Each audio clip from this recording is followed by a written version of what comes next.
YouTube videos are a great way to get knowledge before you approach a situation. Before you approach any problem, any situation, you want as much information as you possibly can get about that before you go in. And in a way, YouTube is kind of like living multiple different lives because you can get totally loaded with insight before you even go in and see something for the first time. That's invaluable. But on the flip side, you don't learn as much from watching YouTube videos as you do from actually gaining experience. So there's a flip side to everything. And I've been watching YouTube videos for a while on how to, replace certain parts or modify cars in a certain way. And I've noticed a trend that is very unsettling to me, and that's why I decided to make some of these videos myself.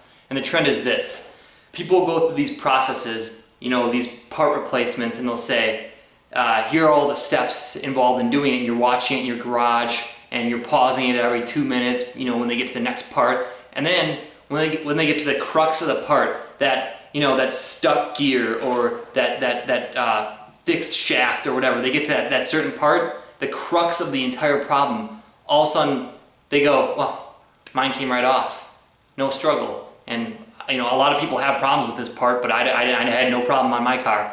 And as a viewer, you're sitting there watching this, and it's almost heartbreaking because you're in your garage and your part's stuck. So you hit pause 10 minutes in, and the next time you resume the video, it's 2 days later, and you've been struggling in your garage for 2 days. Well, I want to be honest with you, that's not the way the real world works, okay? There's always problems when you're working on cars. Nothing ever goes the way you would expect it's going to go. And on my channel, I'm going to struggle. I'm going to hit every problem. I'm going to take it right on the chin. And I'm going to learn, and you're going to learn with me. And on the flip side, on a lot of these channels where these guys are saying, they didn't have the problem, they'll start off the video with holding up like 2 4-inch wrenches, and they're like, you can do this job with these 2 4-inch wrenches. Well, that's unrealistic too. We live in an age where you can go to AutoZone and rent $4,000 of high-end tools, and you should be doing that. You want to stack the cards completely in your favor. You want to get every advantage you possibly can get. So you're not struggling in your garage for 2 days. We don't have time to waste. I know I don't have time, and I know you don't have time to waste. So enjoy the video. Thanks.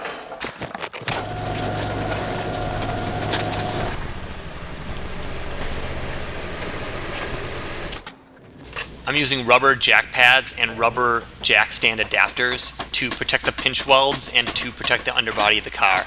I'll be posting all the tools I use in this video in the description.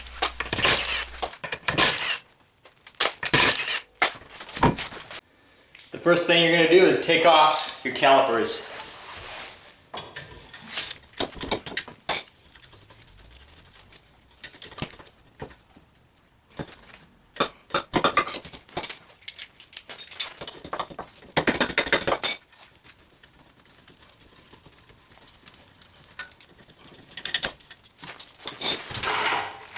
I usually use a bucket to set the calipers on.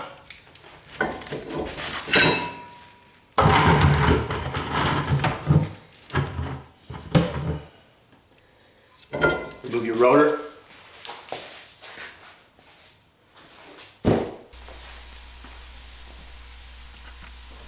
This is my first time using the Milwaukee impact gun, and I compared it to a traditional pneumatic 1/2-inch impact gun that I had totally maxed out beyond specification just so it would hit harder. And the Milwaukee impact gun is much, much more powerful. I highly recommend the tool.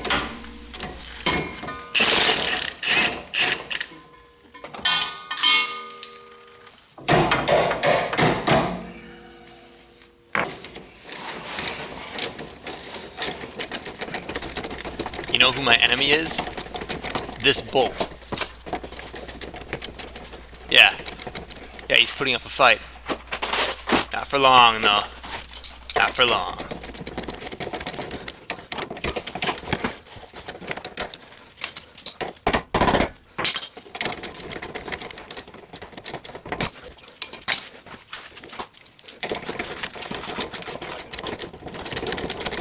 He's still putting up a fight, but he's about to go down. He's about to go down.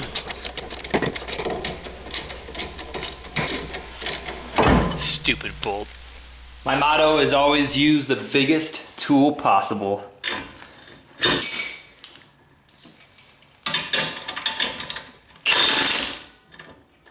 Just like that. First try.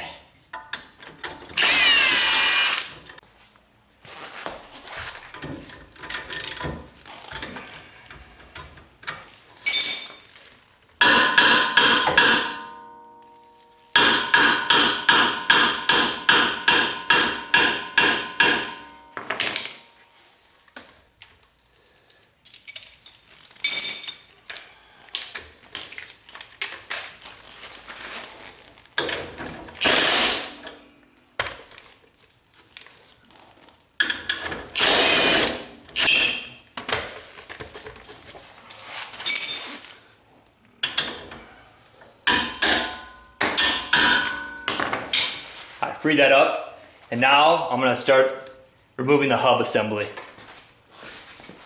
When a lot of people remove this hub nut, they just put an impact on it and spin it off, and they don't worry about the little indentation in there. And that might work, but to me it's just lazy. So just get a punch, get the right tool, get it in there, and then pop this little indented part out, and then take the nut off the way it's supposed to be done.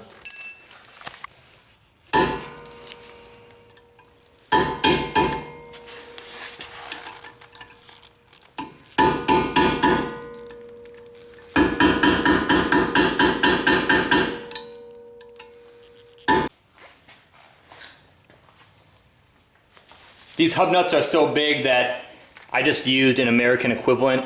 So this is 1.25 inches, and this might not be exactly the right size, but I mean, these nuts are so big that the chances of stripping it are pretty small. So just hit it, see what happens. Comes right off.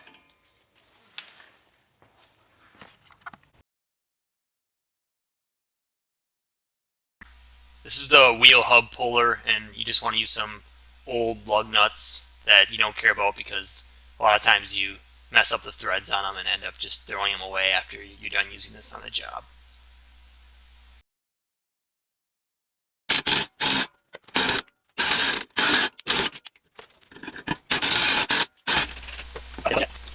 This hub was extremely difficult to get off. One of the hardest hubs I've ever removed from a vehicle, and I start to just end up beating the end of the CV axle with a hammer in a second here. It was the only thing I could think of to get it off. Maybe a slide hammer would have worked too, but I didn't have one on hand, so in retrospect, get a slide hammer.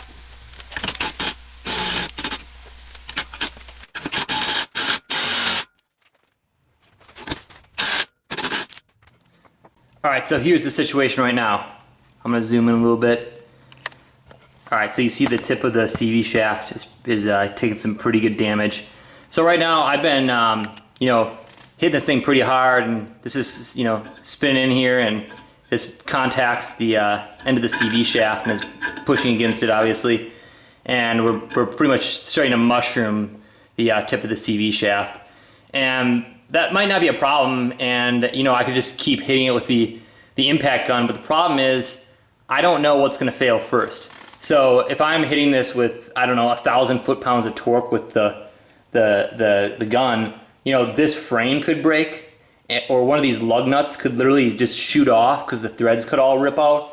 And there's so much energy in this system when you're driving this bolt in here that the whole thing could just explode basically. And I don't want to be in front of that when it happens. So the next thing to try is get a blowtorch and start heating this thing up. So that's what I'm going to do next.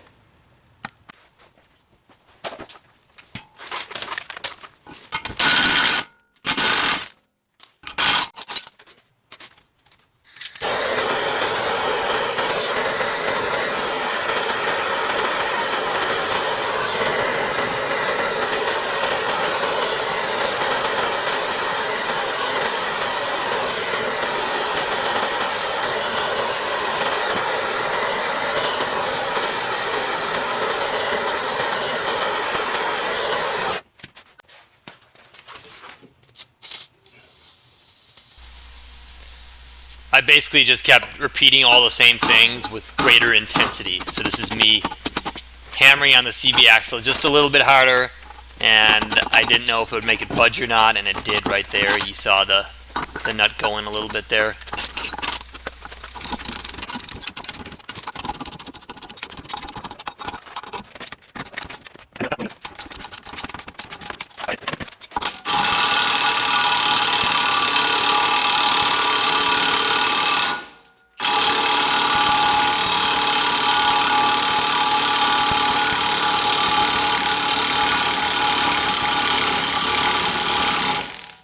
Just like that, guys.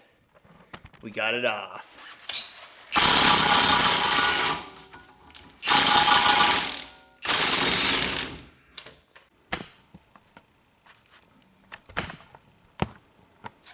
Next I'm going to remove this big bolt all the way. And looks like I can remove it by hand, which is good. That means it's not bent or seized or anything like that. It's a good sign. A little bit of rust on there, but I can put some lubricant on there and put it back in later on. All right, we got the whole knuckle joint off, and here's what it looks like. For good reason, you were probably wondering, why was I able to smash the end of my CV shaft with a hammer? So I had this nut on here. This is the old hub nut, and my new hub comes with a new nut.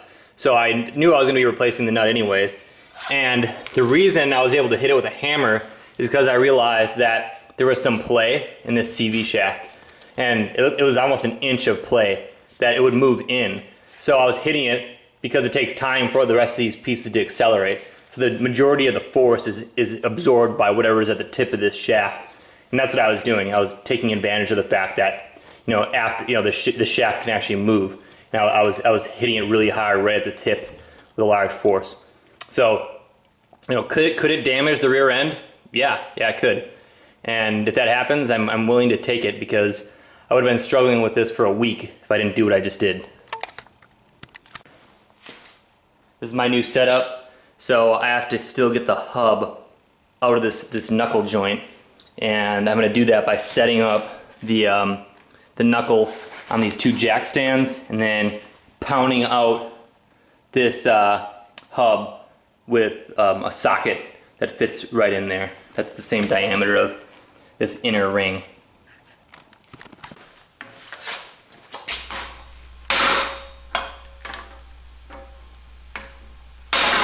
I should have used a vise here, a vise preferably on a metal table.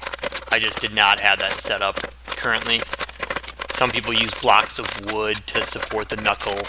There's a lot of different ways to support it. This is just all I had, so I just muscled it out.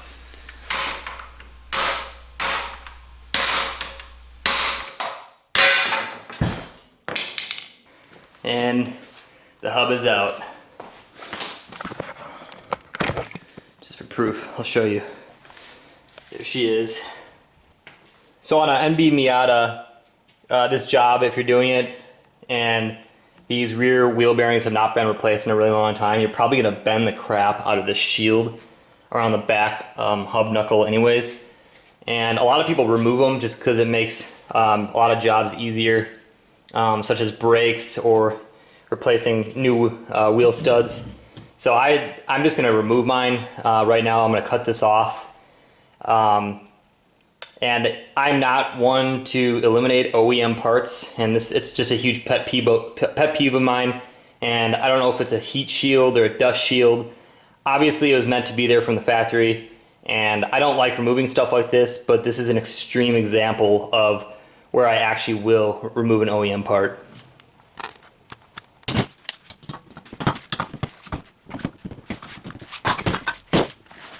This is what it looks like when it comes off.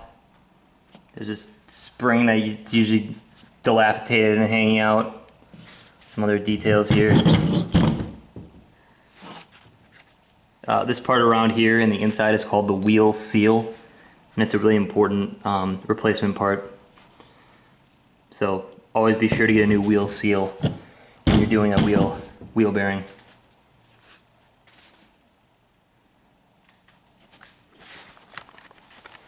For this little circlip, you generally need a circlip remover, and I don't know where mine is, so I'm just gonna do it caveman style.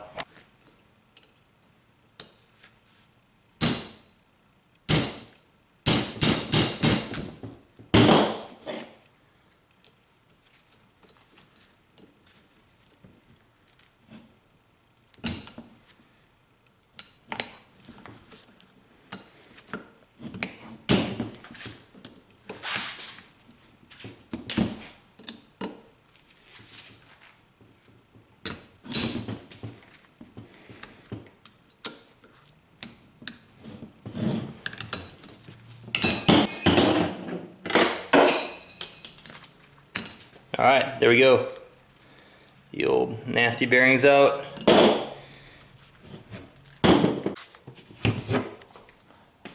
Sometimes people save this old wheel hub when they do these jobs, and they end up cutting or smashing this rake off and then reusing the hub.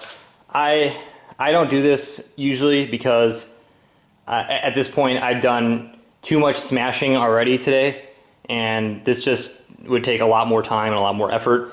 And really, with the punishment that this part just went through, I won't even feel comfortable putting it back on the car.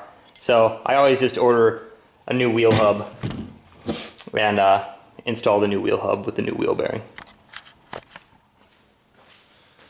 I want to clean up these threads as much as possible.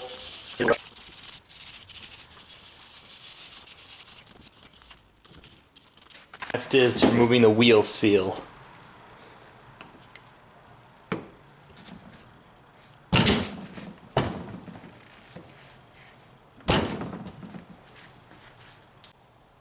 Here's the next tool at our disposal.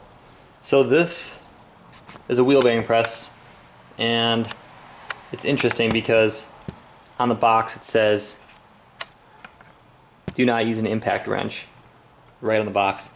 But in the manual it says repeatedly to use an impact wrench. So obviously we're going to use an impact wrench. So you have to find the right parts of this that fit, and there are plenty of other videos online that show how to set these up, so I'm not going to go over the details, but I will set it up.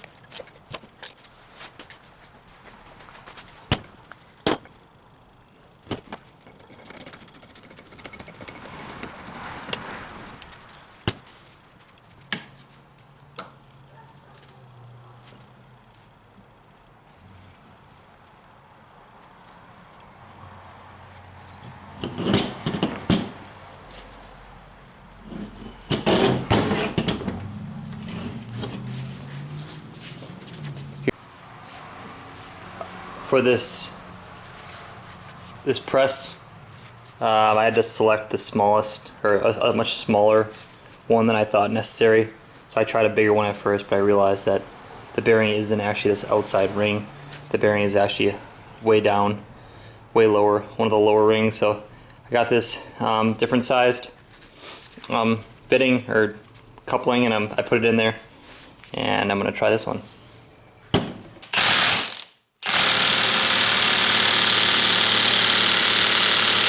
Alright, so here's the bearing pressed out. I didn't do any much more than I showed in the last video. I just kept on hitting it with the impact and it just pushed out.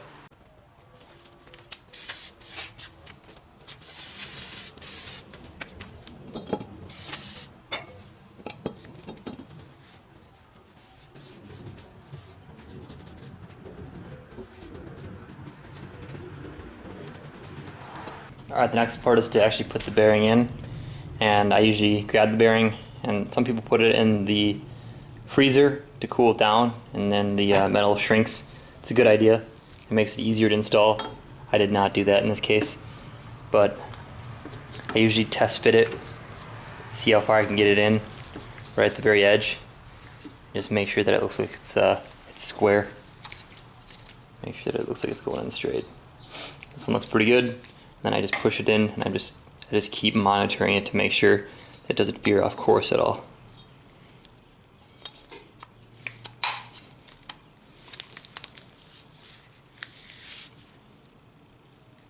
I'm gonna try to tap this in a little bit.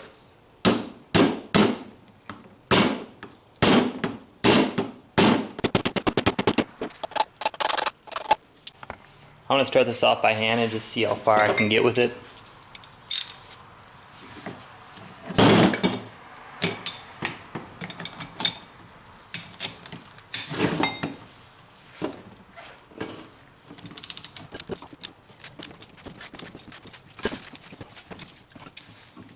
Yeah, that's not fun.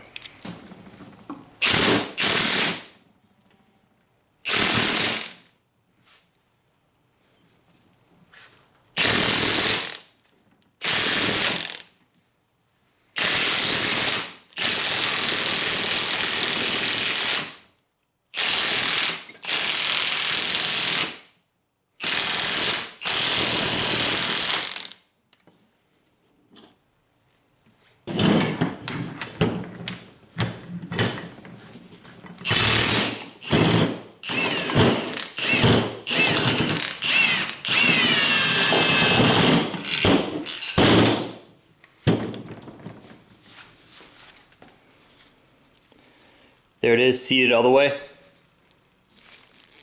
I just ordered a new circlip.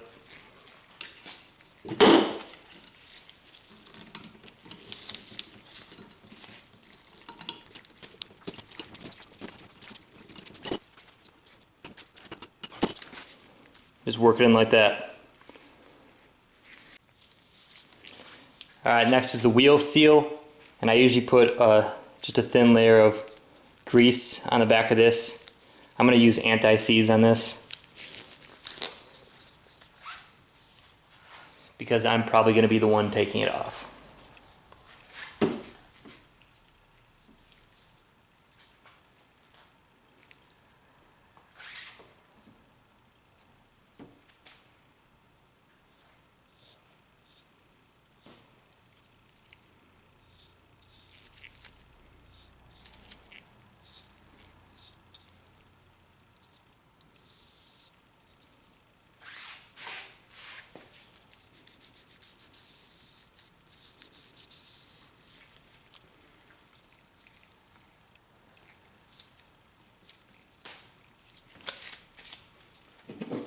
And then use a rubber mallet, the soft side, to tap this in.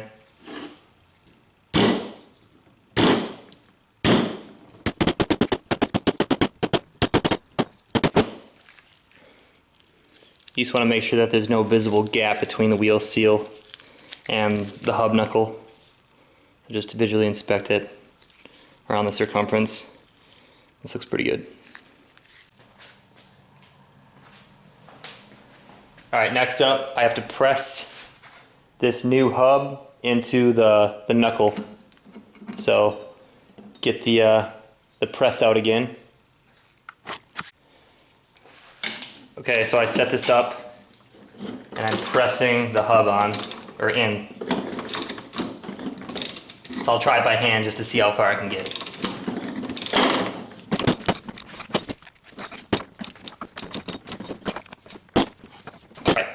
Once again, this sucks.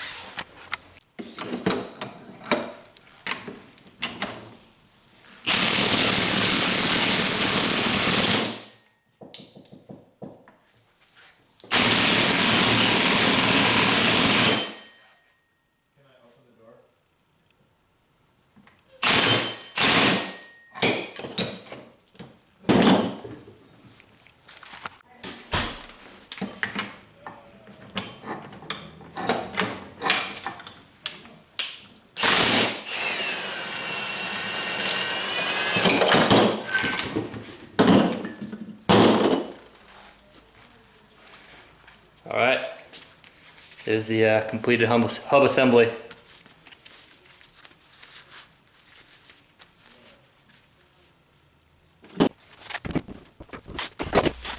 purposely not showing all these steps in tons of detail. It's just the opposite of when you took everything off. But just a side note, I use a Haynes manual, and I torque everything to factory specification with torque wrenches all the time.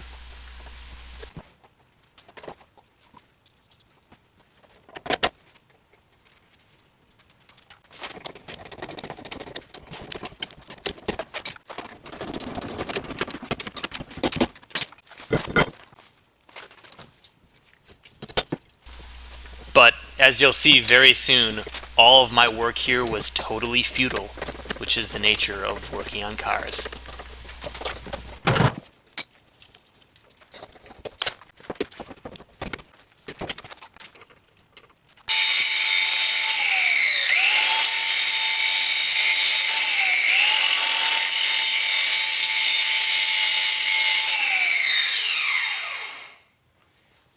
We dinged the end of the shaft.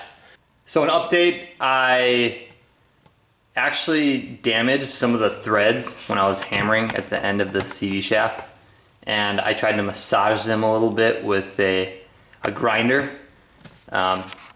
Here's the grinder. And I can't actually get the nut to go back on, and it's not that big of a deal. The last 2 or 3 threads actually don't do anything once you have the nut all the way on. Those are actually exposed threads. So my options are to find a local store that carries a die and redo the threads, or find a CV shaft locally. I ended up just finding a local Advanced Auto that had a OEM equivalent CV shaft, and I'm just gonna put that in right now. I could not find a die anywhere in the area. I have one ordered, so I'll just have a spare CV shaft. I'll take this one out, replace it. It was 80 something bucks, and I could sit on this for a couple weeks and wait till the die comes in, but I'd rather just replace the CV shaft and get this car back on the road. This is a Wonder Bar, that's what the tool's called that I'm using, that I just used to free the axle from the rear end. It worked really well. It was very effective at removing it from the rear end, and I highly recommend it. All I did was just tap it a little bit with the rubber mallet, and it came right out.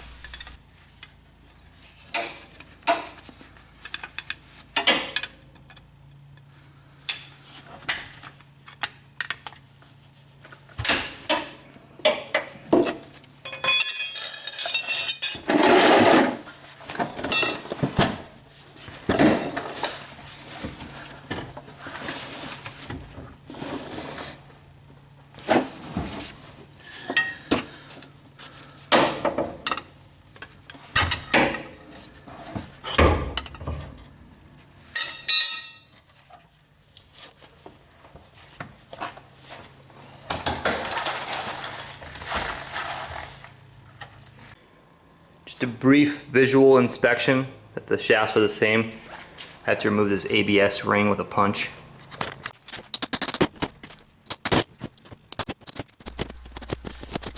All right, don't judge me. I know. I need a metal work table.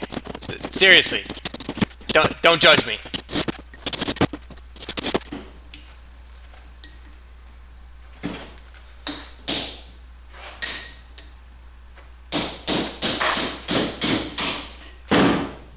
Yeah, see, I got it off. Easy. No problem.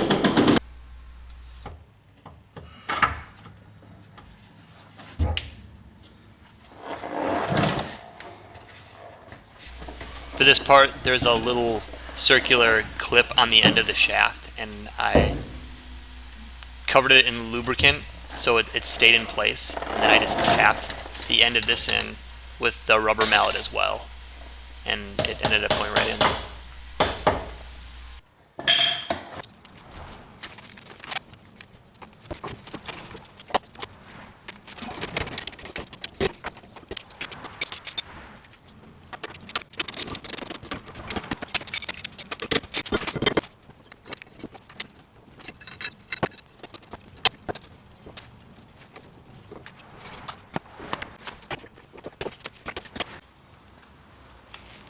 Alright, repeat the process. For the rear hub nuts, you want to pull the e-brake up all the way and then have somebody sit in the car and just jam on the brakes.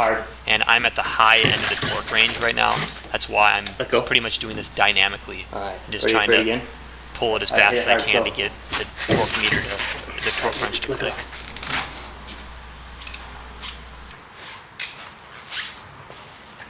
Alright, we're going to do it one more time.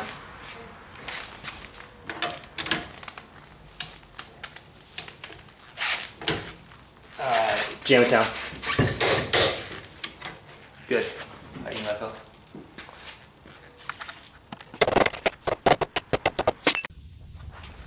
During this job, I also installed some wheel spacers, so I'm just checking out the stance right now.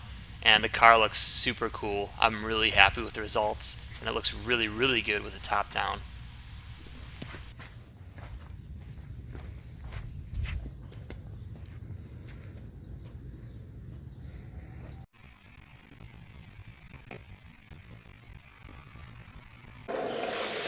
So that concludes the NB Miata wheel bearing.